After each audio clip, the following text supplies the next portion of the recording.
kembali lagi dengan saya FID Channel. Nah, di kali ini, pertemuan kali ini ya, kita masih mau mengutik-ngutik dan masih mau membahas mengenai akuntansi syariah. Tetapi kita beda tema ya. Di sini kita akan membahas mengenai akad mudharabah dan juga akad musyarakah. Nah, di sini aku udah ngumpulin ya beberapa soal mengenai akad mudharabah dan juga musyarakah, dan kita akan bahas di sini. Oke, aku ada 10 soal ya. Untuk yang pertama yaitu mengenai penyusunan jurnal ya atas transaksi akad mudharabah. Nah, di sini pada tanggal 1 Januari, Tuan A melakukan akad mudharabah bersama Tuan G. Nah, Tuan A itu selaku sahibul mal menyerahkan dana atau modal senilai tersebut kepada Tuan G selaku mudarib untuk menjalankan sebuah usaha. Periode akad antara keduanya adalah selama 2 tahun. Nah, keduanya sepakat untuk menetapkan nisbah bagi hasilnya, yaitu 25 dibanding 75. Bagaimana penyelesaiannya? Nah, ini dia ayat jurnal yang dibuat oleh Tuan Ganes atas penerimaan modal mudharabah, yaitu kas pada dana syirkah temporer sebesar 25.750.000. Untuk ayat jurnal yang dibuat oleh Tuan A, yaitu atas penerimaan modal mudharabah adalah investasi musyarakah pada kas sebesar 25.750.000. Nah, apa sih dana syirkah temporer itu? Dana syirkah temporer itu ialah dana yang diterima dari pemilik dana dalam akad mudharabah. Untuk pertanyaan yang kedua, yaitu masih mengenai akad mudharabah.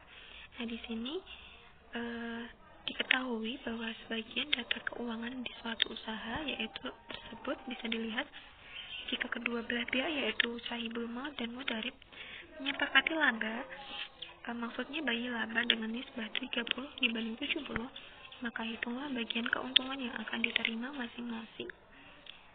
Nah, ini dia cara pengerjaannya ya teman-teman, yaitu ditulis dulu penjualannya yaitu 11 juta, dikurangi HPP-nya 6.500.000. Nah, hasilnya adalah 4.500.000 tersebut dikurangi dengan biaya-biayanya yaitu 2.350.000 dan menghasilkan 2.150.000 yaitu sebagai laba. Nisbahnya tadi 30 dibanding 70. Nah, untuk pembagian keuntungannya tinggal mengalihkan yaitu 30. Ya, tinggal mengalihkan yaitu 30% dikali hasil labanya tadi yaitu 2.150.000 menghasilkan 645 untuk sahibul mal dan juga 1.505.000 untuk mudarib. Soal selanjutnya, nah panjang sekali. Nah, Nyonya Asia menginvestasi uang 6 juta untuk usaha pekerjaan yang dimiliki binti dengan akad kerjasama akad mudharabah selama 2 tahun serta nisbah yang disepakati adalah 1/3. Nah, setelah berjalan 2 bulan, usaha tersebut sebenarnya membutuhkan tambahan dana. Nah, atas persetujuan keduanya, maka Nyonya Binti menginvestasi modalnya sebesar tersebut dan berubah menjadi akad apakah ya kira-kira? Nah, itu akan kita jawab nanti. Selanjutnya, Binti ikut menginvestasi modal berdasarkan kesepakatan dua belah pihak. Jika tahun pertama usaha tersebut memperoleh laba 3.750.000, maka berapakah bagian keuntungan? Nah, di sini kita juga mencari lagi dan lagi yaitu bagian keuntungan dari masing-masing. Nah, ini dia caranya. Pertamanya, akad tadi yang dimaksud tadi adalah akad mudharabah musyarakah. Karena apa? Karena awal pertama itu terjadi akad mudharabah dan selanjutnya di pertengahan jalan ya itu menjadi akad musyarakah, maka dari itu disebut dengan akad mudharabah musyarakah. Untuk penyelesaian perhitungan, untuk pertama hasil investasi dibagi antara pengelola dan dana pemilik dana sesuai nisbah yaitu 1/3. Maka di situ kita tertulis Nyonya A 1/4 dikali 3.750 dan Nyonya Binti 3/4 dikali 3.750 dan menghasilkan 937.500 untuk Nyonya A dan Nyonya B 7.812.500. Untuk selanjutnya, bagi hasil investasi setelah dikurangi dengan hak pengelola dana, nilainya A yaitu 3.750 dikurangi 2.800 sekian dibagi antara pengelola dana atau mustarik dengan pemilik dana sesuai dengan proporsi modal masing-masing. Untuk perhitungannya yaitu nilainya A sebesar 6 juta dibagi 7 juta sekian, itu hasil dari jumlah modalnya ya, jumlah modal antara nilainya A dan nilainya B dikali 937.500. Total dari yang atas tadi yaitu menghasilkan 714.000 sekian. Untuk nilainya B juga sama, yaitu modalnya dibagi jumlah modal dikalikan 937.500, ya hasilnya 223.214 rupiah. Berdasarkan perhitungan tersebut, nilainya B sebagai pengelola dana akan memperoleh bagi hasil sebesar 3.035 sekian, yaitu jumlah dari 2.812.000 sekian ditambahkan dengan yang hasil akhirnya. Sedangkan nilainya A sebagai pemilik dana memperoleh labanya sebesar hanya 714.286. Mengapa lebih kecil? Karena nilainya A di sini sebagai pemilik dana saja dan bukan sebagai pengelola dana. Untuk pertanyaan keempat, di sini kita sudah beralih ke akad musyarakah. Pada tanggal 1 Oktober, Nyonya Khairiyah selaku mitra aktif menyetor modal sebesar tersebut, dan sedangkan Tuan Basri selaku mitra pasif menyetorkan modal sebesar berikut. Keduanya sepakat melakukan akad syirkah dengan nisbah bagi hasil yaitu 3:1. Di sini tertulis Tuan Khairiyah modalnya 15 juta, Tuan Basri 8.200 sekian, dan nisbahnya 3:1. Untuk penyelesaiannya, Tuan Khairiyah sebagai mitra aktif tertulis investasi musyarakah pada kas sebesar 15 juta, dan Tuan Basri sebagai mitra pasif tertulis investasi musyarakah pada kas sebesar 8.250. Ya, untuk pertanyaan yang kelima yaitu jelaskan apa itu akad murabahah dan mengapa akad murabahah ini dianjurkan dalam syariah Islam. Nah, di sini apa sih akad murabahah itu? Akad murabahah itu merupakan suatu akad yang dijalankan menggunakan instrumen jual beli dengan mengambil keuntungan, dan kata lain yaitu jual beli barang sebesar harga pokok barang ditambah dengan margin keuntungan yang disepakati.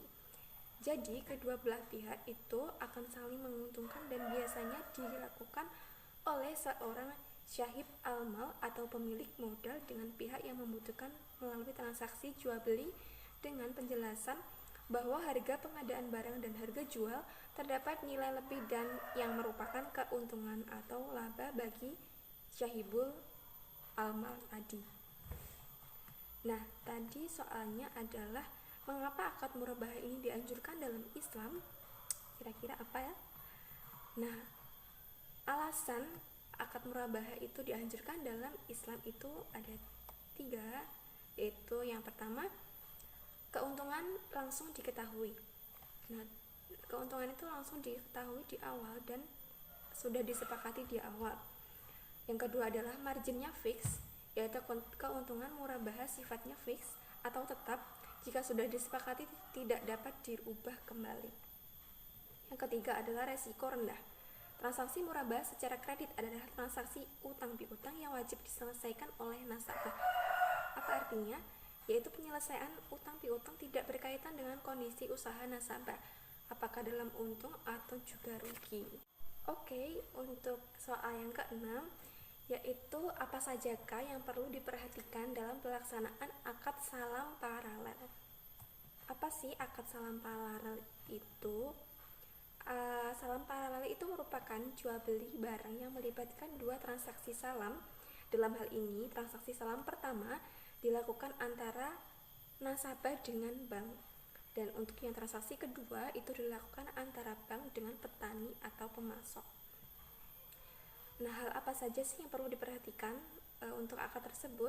Yaitu yang pertama, penjual harus menyerahkan barang tepat pada waktunya. Yang kedua, jika penjual menyerahkan barang dengan kualitas yang lebih tinggi, penjual tidak boleh meminta tambahan harga. Untuk yang selanjutnya adalah apabila penjual menyerahkan barang dengan kualitas lebih rendah dan pembeli rela menerimanya, maka ia boleh menuntut pengurangan harganya. Selanjutnya, penjual dapat menyerahkan barang lebih cepat dan ia tidak boleh menuntut tambahan harga.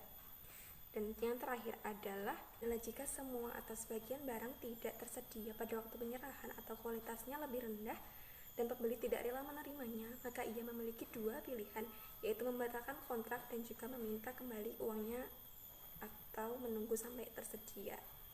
Oke, untuk pertanyaan yang ketujuh adalah apa yang membedakan akad istiqna dengan akad salam?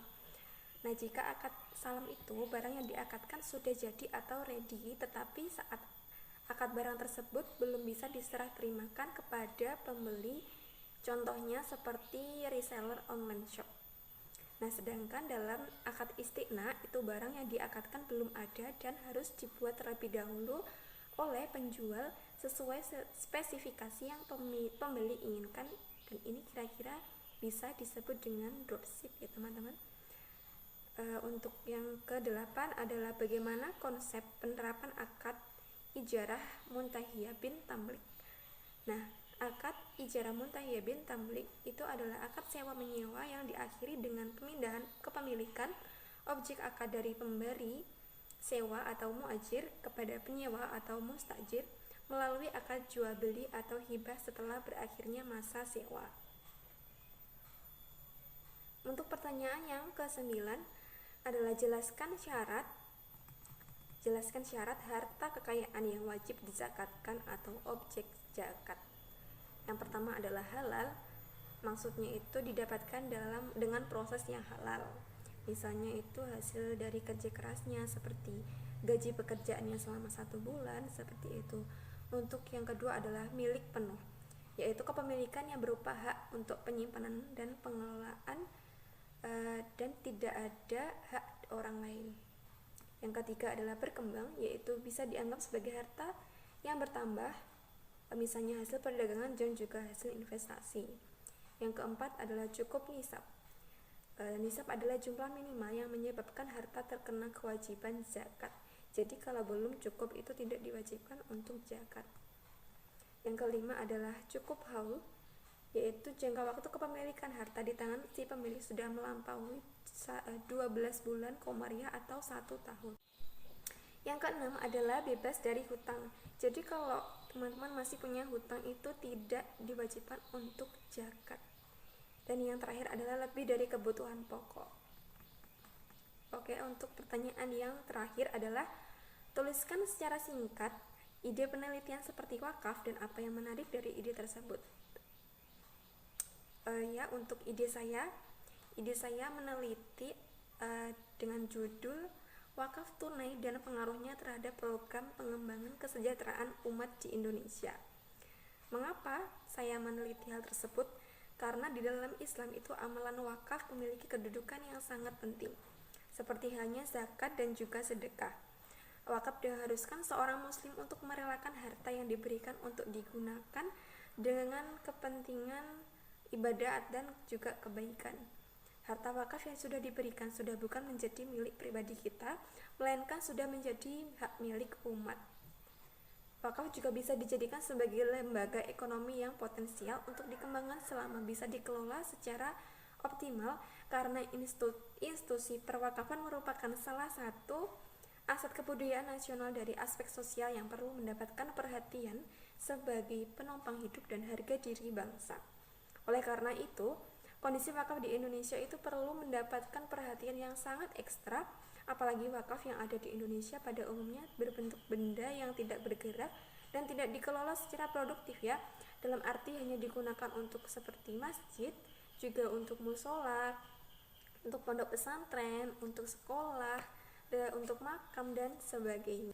Oke teman-teman, itu dia ya beberapa contoh soal mengenai akuntansi syariah, yaitu mudharabah, musyarakah dan murabahah ya. Semoga bisa bermanfaat untuk kalian semua dan see you next time.